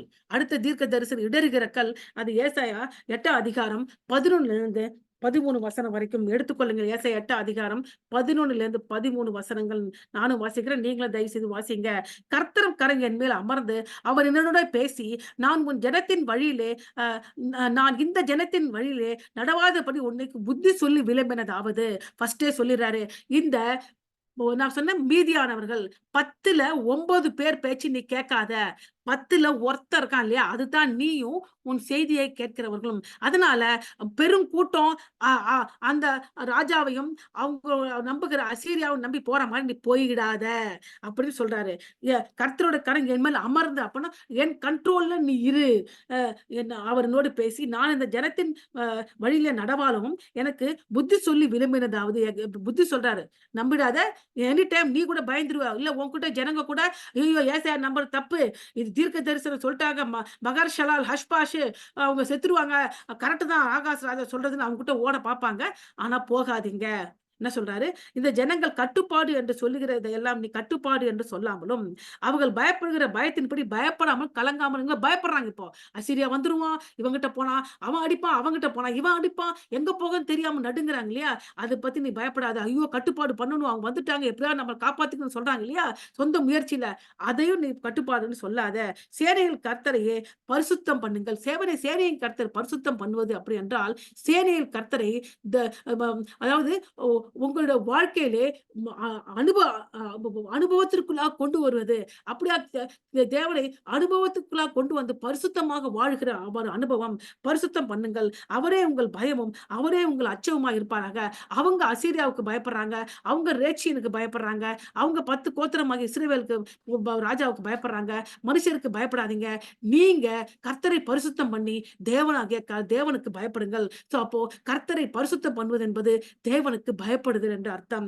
அப்போ பயப்படுகள் கலங்காமல் அவரே அவரே உங்களுக்கு பரிசுத்த ஸ்தலமா இருப்பார். அப்போ சேனைகள் கர்த்தராக பேசி பரிசுத்தம் பண்ணுங்கள். அவரே உங்கள் பயமும், அவரே உங்கள் அச்சவுமா இருப்பார். 13வது வசனம். 14வது வசனம். அவர் உங்களுக்கு பரிசுத்த ஸ்தலமா இருப்பார். ஆகிலும் இஸ்ரவேல் 2 கோத்திரத்தாருக்கும் தடுக்கலின் கல்லும் இடறுதலின் கண்மலையும் எருசலேமின் குடிகளுக்கு சுருக்கும் கண்ணியுமாய் இருப்பார். இப்போ இது 2 காரியத்தை சொல்றாங்க. என்ன என்றால் அதாவது மீதியானியருக்கு ஜனங்களுக்கு இந்த தேவன் கண்மலையாக இருந்து அடைக்கலமாக காப்பாற்றி விடுவார் என்று சூழ்ந்த நேரத்துல அவரை நம்பாமல் மனுஷனை நம்புகிற மற்ற ஜனங்களுக்கு எப்படி இருப்பாரு? இடரலின் கண்மலையாகவும் சுருக்கின் கண்மலை, இடரல் கண்மலை, சுருக்கின் கண்மலை. அதனால அவர்கள் அது தள்ளுண்டு விழுந்து அவர்கள் அழிந்து போவார்கள். இது நியாய தீர்ப்பு. அது அடுத்த அடுத்த தீர்க்க தரிசனம், 3வது தீர்க்க தரிசனம். இந்த இடத்துல கூட அங்க ரெண்டு நதி, ஒன்னு மெதுவாக ஓடுகிற சீலோவாம் நதி, ஒன்னு பிரபாவித்து ஓடுகிற யூப்ரட்டஸ் நதி. யூப்ரட்டஸ் நதியை நம்புறவங்க அது வருகிற வெள்ளத்தினால அழிந்து போவார்கள். ஆனால் மெதுவாக ஓடுகிற சீலோவாம் நம்புகிற மீதியானவர்கள் காப்பாற்றப்படுவார்கள். அதே மாதிரி ஒரே கல்லுதான். அந்த கல்லு ஒருத்தருக்கு அடைக்கலமாகவும் கண்மலையாகவும் இருக்கும், இன்னொருத்தருக்கு நெருக்கி அழிக்கிற கல்லாக மாறிவிடும். மீதியானவர்களுக்கு 10ல 1% மக்களுக்கு அடைக்கலமா இருப்பாரு. ஏன்னா அவங்க தேவனை விசுவாசித்தாங்க. ஏசாயாவும் செய்தியும் நம்பினாங்க. ஏசாயாவும் அந்த ஜனங்களும் தேவன் அடைக்கல பட்டணமாகவும் கண்மலையா இருப்பாரு. ஆகாஷ் ராஜாவையும் அவருடைய கூட்டாளிகளையும் நம்புகிற ஆகாஷ் ராஜாவும் கூட்டாளிகளும் நம்புகிற ஜனங்களுக்கு அவர் சுருக்கலின் கல்லுமா இருப்பாரு. தடுக்கி விழுகிற கல்லுமாக மாறி விடுவாரு. அதனால இது உங்களுக்கு கடைசி சான்ஸ் கொடுக்குறாங்க. இது கடைசி சான்ஸ். கேட்கிற ஜனங்களே, கடைசி சான்ஸ் வந்துட்டீங்க. நீங்க என்ன செய்ய போறீங்க? மெல்லமா ஓடுகிற சீலோவாவை நம்ப போறீங்களா? உங்க மேல வந்து பிரவாகித்து அடிக்க போகிற யூப்ரட்டஸ் நதியை போல அசீரியாவை நம்ப போறீங்களா? ஒண்ணு இந்த நம்ம தேவன் நம்முடைய கண்மலை அடைக்கல பட்டணமா இருக்கிற அவரை நம்பி அடைக்கல பட்டணமா அவர்கிட்ட சாய போறீங்களா? இல்லன்னா நம்பாம அதுல சிக்குண்டு விழுந்து நசுங்கி அழிய போகிறீங்களா? நான் யாரையும் கம்பல் பண்ணல. உங்களுக்கு சாய்ஸை வைத்துட்டேன். உங்களுக்கு கடைசி தருணத்தை கொடுத்துட்டேன். நீங்க டிசைட் பண்ணி கொள்ளுங்க அப்படி என்று தீர்க்க தரிசனத்தை 3 தீர்க்க தரிசனம் சொல்லிட்டு என்ன சொல்றாரு?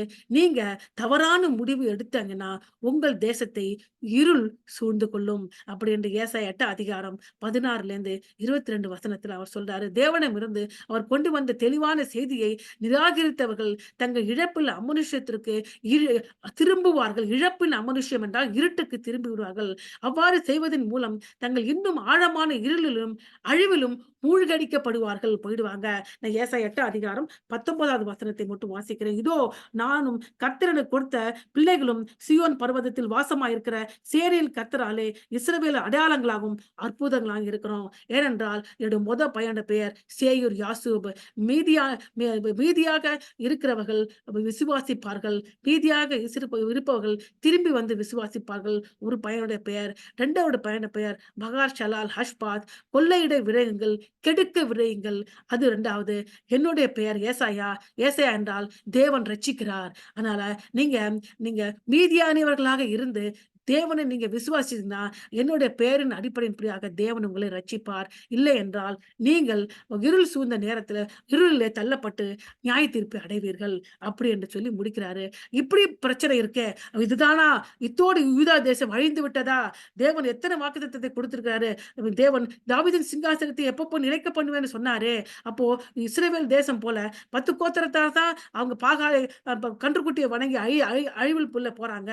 இங்கே ஆண்டவர் வாக்குத்தத்தம் கொடுத்திருக்கிறாரே, அது தாவீதோடு நித்திய உடன்படிக்கை செய்திருக்கிறாரே, அது அழிந்து போய்விடுமா என்றால் எரியாது. அதிலே ஒரு ஒளி பிரகாதிக்கும். இப்ப இருளிலே வெளிச்சம் பிரகாதிக்கும். அதுதான் அடுத்தது ஏசாயா 9 அதிகாரம் 1ஆம் வசனம். ஏசாயா 9 அதிகாரம் 1ஆம் வசனத்துக்கு விடியலின் வருகை. இப்பதான் விடியல் வருது. முதல்ல இருட்டாயிடுச்சு. கொஞ்சம் யோசிச்சு பாருங்க. நைட் எல்லாம் இருட்டா இருக்கும். அதுதான் கொண்டு வராங்க. நைட்ல இருட்டை எதுக்கு சமர்ப்பிக்கிறாங்க? நீங்க அவரை நம்பாததுனால நைட்டு ஃபுல்லா இருளா இருக்கிற மாதிரி நீங்கள் இருளில் அழிந்து மூழ்கடிக்கப்படுவீங்க. நைட்ல இருட்டுல அழிங்க. அப்படியே இருளே இருக்காது. ஒரு நைட் வந்துச்சுன்னா கட்டாயம் சூரியன் உதிக்கும். விடியல் வருகை வரும். மெல்லமா வெளியின் கீற்று வீசும். அந்த வெளியின் கீற்று எங்க வீச போகிறது? எப்படி வீச போகிறது? யாரால் வீச போகிறது? எந்த ஜனங்கள் இருட்டுல இருக்காங்க அவர்கள் மேல் எப்படி ஒளி வீசும்? யார் அந்த ஊழியத்தை செய்ய போகிறார்கள்? ஏசாயா 9 அதிகாரம் 1ஆம் வசனம். ஆகிலும் அவர் செபுலோன் நாட்டையும் நப்தலின் நாட்டையும் இடுக்கமான ஈனப்படுத்தின முந்தைய காலத்தில் இருப்பது போல அது இருண்டிருப்பதில்லை. ஏனென்றால் அவர் கடற்கரை ஆகிலும் யோர்தான் நதியோரத்திலும் உள்ள புறஜாதியருடைய கலிலேவை ஆகிய அத்தேசத்தை பிற்காலத்திலே மகிமைப்படுத்துவார். டக்குன்னு ஒரு செய்தியை பாருங்க. இருள்ல இருந்துச்சு, நான் வாசிச்சேன் இல்லையா? நான் 22வது வசனம் கூட வாசிக்கிறேன். 8ஆம் அதிகாரம் 22வது வசனத்த வாசிக்கிறேன். அவர்கள் அண்ணாந்து பார்ப்பார்கள், பூமியை நோக்கி பார்ப்பார்கள். ஆனாலும் இதோ இக்கட்டும், அந்தகாரமும் இருக்கும். யாருக்கு? யாரெல்லாம் அசீரியாவை நம்பி உதவிக்கு போனார்களோ, அந்த அசீரிய ராஜா வந்து திருப்பி உங்களெல்லாம் அழிக்கும்போது, உங்களெல்லாம் கொன்னுட்டு சிறைப்படுத்திட்டு போவாங்க. 1,00,000 மேல உங்கட்ட கொள்ளையிட்டு போவாங்க. கொள்ளையிட்டு அவங்க அவங்கள எப்படி கொள்ளையிட்டு போவாங்கன்னா, ஒரு ஜனங்கள கைப்பற்றிட்டாங்கன்னா, அவங்க கொள்ளையிட்டு போகும்பொழுது, அவங்க உடைமைகள்லாம் பிரிக்கிற உடம்புல இருக்க ட்ரெஸ் எல்லாம் கேட்டு நிர்வாணமாக இழுத்துக்கிட்டு போவாங்க. அவ்ளோ கொடுமை பாருங்க. அப்படிதான் செய்வாங்க. அப்படி நீ நிர்வாணமாக இழுத்து கொண்டு போகப்படும் பொழுது நீ என்ன செய்வ? அவர்கள் அண்ணாந்து பார்ப்பார்கள். பூமியை நோக்கி ஐயோ! வானத்தையும் பார்ப்பாங்க. பூமியை நோக்கி பார்ப்பார்கள். ஆகிலும் இதோ இக்கட்டும் அந்தகாரமும் இருக்கும். ஏன்? இவ்ளோ தீர்க்கதரிசனம் சொல்லி நம்பல. இக்கட்டும் அந்தகாரமும் இருக்கும். இடுக்கத்தால் இருளடைந்து அந்தகாரத்தில் தள்ளுண்டு அலைவார்கள். அவங்க போய்ட்டாங்க. இப்படி இருக்குமா என்றால் இல்லை. இப்படியே இருக்குமா? இல்லை. அதுல ஒரு ஒளி வீசப் போகிறது. அந்த ஒளி யார்? அந்த வெளிச்சம் யார் என்று சொல்லி பார்க்கும்போது, எந்த தேசத்திலே முதலாவது அது வீசும் என்று சொல்லி பார்க்கும்போது, செபுலோன், நப்தலி அப்படி என்ற இடத்தில வீசும். செபுலேன், நப்தலி என்பது எங்கே இருக்கிறது? அது 10 கோத்திரத்தில இருக்கிறது. அது மாத்திரம் அல்லாமல், நீங்க பாருங்க நம்ம இந்த இந்த நான் உங்களுக்கு இந்த கொஞ்சம் இந்த மேப் கொண்டு போறேன். அப்பதான் உங்களுக்கு அது புரியும். இந்த மேப் நான் காமிச்சேன் இல்லையா? எந்த இடத்துல வந்து முதலாவது வந்து அவங்க கைப்பற்றினார்கள்ன்னு சொல்லி பார்த்தோம் இல்லையா? இந்த இடத்துல இருக்கு பாருங்க. இந்த மேப்ப நம்ம பார்த்தோம். பாருங்க இந்த இடத்த சொல்றேன் நான். இப்ப அதாவது அதாவது அப்தலின் இந்த இடம் தான் உங்களுக்கு ஆ செபுலோன், நப்தலின். எங்க இது? இந்த இங்க போட்டுருக்காங்க அஸ்தோத், ராமோத் கிலியாத். அப்புறம் இந்த பக்கம் இருக்கு பாருங்க. இந்த சைடுல தான் கலிலேயா, சி ஆஃப் கலிலேயா இருக்கு பாருங்க. இதெல்லாம் கலிலேயா. இதெல்லாம் 10 கோத்திரத்துல இருக்கிற செபுலோன், நப்தலின் என்கிற நாடுகள். இந்த பக்கம் ஓரமா இருக்கு. இந்த பக்கம் இருக்கிற செபுலோன், நப்தலின் நாடுகள். இந்த நாட்டுல தான் முதல்ல படையெடுத்து வந்து யாரு அசீரியா வந்து அடிக்கிறாங்க. ஏன் இந்த செபுலோன், நப்தலின் நாடு பார்க்கும்போது கலிலேயா கடற்கரையில இருக்கு. அதனால ரொம்ப செழிப்பான ஒரு தேசம். நல்ல விளைச்சல் இருக்கும். அதன் வழியாக நெறைய ரூட்ஸ் இருக்கும். மனுஷர்களுடைய ரூட் கூட போட்டிருப்பாங்க. மெயின் ஹைவேஸ்லாம் அதுக்குள்ள கடந்து போகும். ட்ரேட் நல்லா இருக்கு. நல்ல ஒரு விளைச்சல் இருக்கு. ஜனங்க நல்லா கொழுத்து பணக்காரனா இருக்கிறாங்க நல்லா. அததான் வந்து ஃபர்ஸ்ட் அடிச்சு, அங்க இருக்கிற ஜனங்கள்லாம் சிறைப்படுத்தி இழுத்துட்டு போயிட்டாங்க. எப்போ இழுத்துட்டு போனாங்க? 732 பிசில ஒரு வாட்டி இழுத்துட்டு போனாங்க. 733 பிசி 2 முறை வந்து இழுத்துட்டு போயிட்டாங்க. அது மாத்திரமல்ல, இன்னொரு முறை எப்போ வராங்க? பார்க்கும்போது 7 அம் 22 பிசில என்ன பண்றாங்க? அந்த இன்னொரு அதாவது அதாவது சல்மானாசேர் 5வது சல்மானாசேர் என்கிற ராஜா வந்து மறுபடியுமாக படையெடுக்கிறார். ஏன் படையெடுக்கிறார் என்று சொல்லி பார்க்கும் பொழுது, நான் முன்னாடியே சொல்ட்டேன்.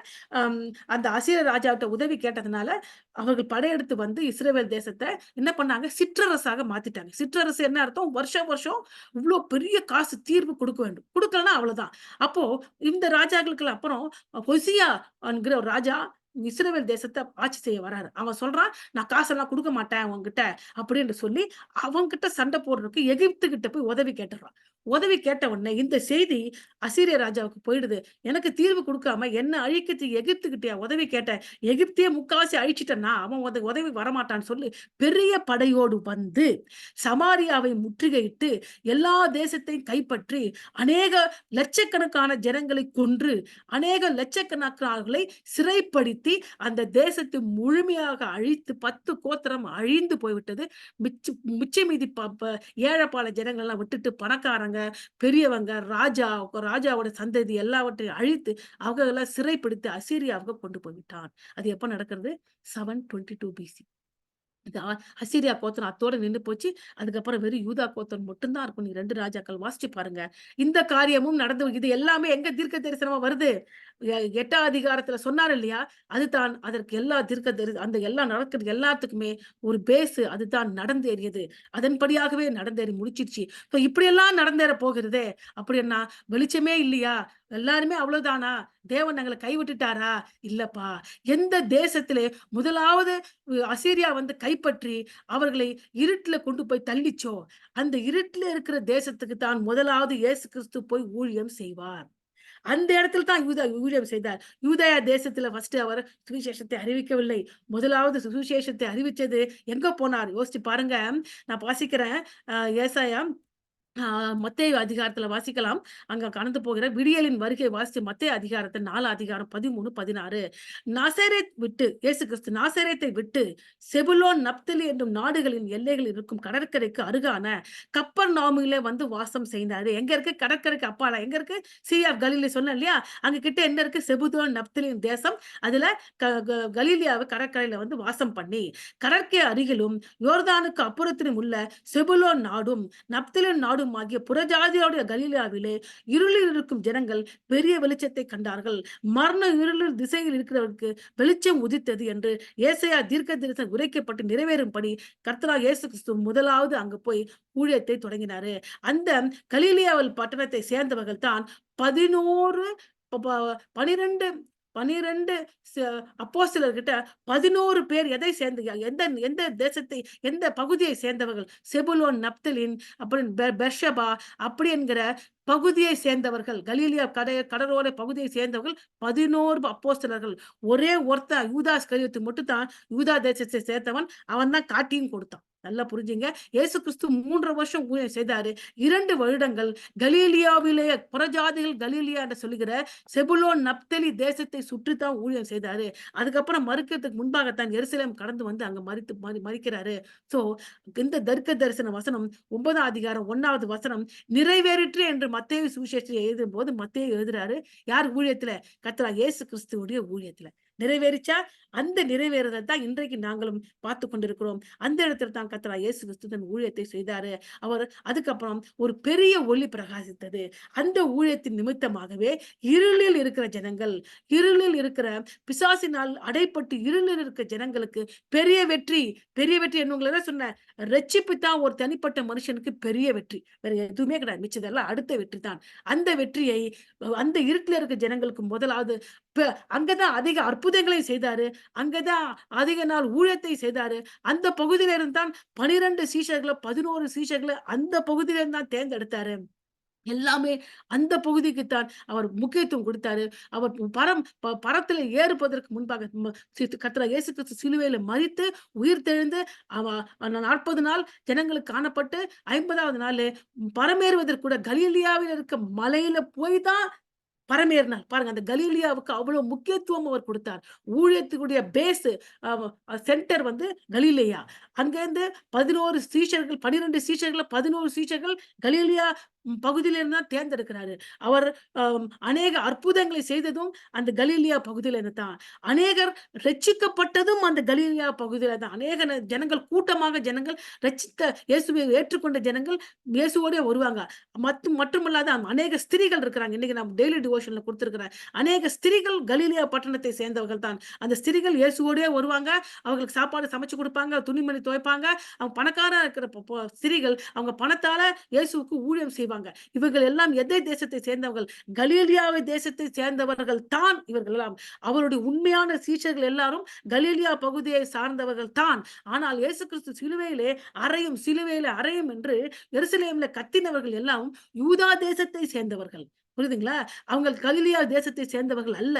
கலிலியா தேசத்தை சேர்ந்தவர்கள் எல்லாம் பயந்து போய், ஐயோ இப்படி பண்ணிடுறாங்களே அப்படின்னு ஓரமா நின்று அழுகிற ஸ்திரீகளும் சீஷர்களும் மரியாளும் தான். மிச்ச பேர் இவர்களை சிலுவையில அறைந்ததும் சிலுவையில அறையும் என்று கத்தி அவரை சிலுவையில தள்ளினரும் யூதா தேசத்து ஜனங்கள், கலீலியா தேசத்து ஜனங்கள் அல்ல. கொஞ்சம் யோசிச்சு பாருங்க. அதனால்தான் அந்த வசனம் நிறைவேறியது. ஒளி வந்தது. ஏசாயா 9 அதிகாரம் 2ல இருந்து 7 வசனத்தை நான் வாசிக்கிறேன். ஒரு பெரிய ஒளி பிரகாசிக்கிறது. முடிவுக்கு வந்துட்டோம். ஏசாயா 9 அதிகாரம் இந்த வசனத்தின் நான் வாசிக்கிறேன். ஏசாயா 9 அதிகாரம் 2ல இருந்து 7 வசனம். இருளில் நடக்கிற ஜனங்கள் பெரிய வெளிச்சத்தை கண்டார்கள். மரண இருளின் தேசத்தில் குடியிருக்கிறவர்கள் மேல் வெளிச்சம் பிரகாசித்தது. எது முதல்ல? செபுலோன், நப்தலின். அதிலிருந்து தான் முதலாவது எருசலேம் சமாரியா, சமாரியா யூதேயா, முதலாவது எருசலேம், யூதேயா, யூதேயால சமாரியா, சமாரியாவிலிருந்து உலகமெங்கும் சுவிசேஷம் அறிவிக்கப்பட்டு இப்ப நாங்களும் இயேசுவை ஏற்றுக்கொண்டு இரட்சகரை ஏற்றுக்கொண்டு பெரிய வெற்றியை பெற்றிருக்கிறோம். பெரிய ஜெயத்தை பெற்றிருக்கிறோம். எங்க ஃபர்ஸ்ட் அந்த இருள் உதித்தது, அந்த இருளிலே வெளிச்சம் உதித்தது. இருளில் நடக்கிற ஜனங்கள் பெரிய வெளிச்சத்தை கண்டார்கள். மரண இருளின் தேசத்தில் குடியிருக்கிறவர்கள் மேல் வெளிச்சம் பிரகாசித்தது. அந்த ஜனங்கள் அந்த ஜாதியை திரளாக்கி அதற்கு மகிழ்ச்சியை பெருக பண்ணினீர். அறுப்பின் மகிழ்கிறது போலும், கொள்ளையை பங்கிட்டு கொள்கையில் களி கூறுவது போலும் உமக்கு முன்பாக மகிழ்கிறார்கள். மீதியானியர் நாளில் நடந்தது போல அவர்கள் சுமந்த நுகத்தடியையும் அவர்கள் தோளின் மேல் இருந்த மிலாற்றையும் அவர்கள் ஆளோட்டியின் கோலையும் முறித்து போட்டீர். இது கொஞ்சம் யோசிச்சு பாருங்க. அந்த எதற்கு உதாரணமாக சொல்றாரு? திருப்பி மீதியான் காரியத்தில் நடந்தது. இது அதாவது கிதியோனை கொண்டு ஆண்டவர் வெற்றி சிறக்க பண்ணது. அப்ப நுகத்தடியை முறிச்சாரு, மிலாற்றை எடுத்தாரு, ஆளோட்டிகளை கோலை முறித்தாரு. இவை எல்லாம் அவர்கள் அனுபவித்த கஷ்டங்கள். அசீரியா கொண்டு போச்சு. அப்புறம் அசீரியா நாடு கடத்தி கொண்டு போச்சு. நாடு இல்லாம அழைந்தாங்க. ஏழை எளிய ஜனங்களாக்கும் ஒரு ஒரு தள்ளப்பட்ட ஒரு தேசமாக இருந்துச்சு. எல்லா விதத்திலும் நொறுக்கப்பட்டார்கள். அவர்கள் மேல் இருந்த மிலாற்றை ஆண்டவர் எடுத்து போட்டாரு. அமளியாய் யுத்தம் பண்ணுகிற வீரருடைய ஆயுத வர்க்கங்களும் இரத்தத்தில் புரண்டு உடுப்பும் அக்னிக்கிரையாக சுட்டெரிக்கப்பட்டது. இந்த தேசத்திலே அநேக யுத்தங்கள் நடந்துச்சு. வெளியில வந்து அசீரியா மறுபடியும் 3 முறை வந்து தாக்கிச்சு. 2 முறை தாக்கிட்டு அவங்கள அழிக்காம கொஞ்சமா ஜனங்களை அழிச்சிட்டு காசை கொடுப்பாங்க, இல்லைன்னா மிரட்டிட்டு போயிடுச்சு. 3வது முறை வந்து மொத்தமா அழிச்சிட்டாங்க. ஒரே யுத்தம், ஒரே ரத்த சிந்துதல். வயித்துல இருக்க பிள்ளைய கர்ப்பிணியா இருந்தானே வயித்த கீறி பிள்ளைய வயித்துல இருந்து எடுத்து மோதி அடிச்சு கொலை செய்தாங்க.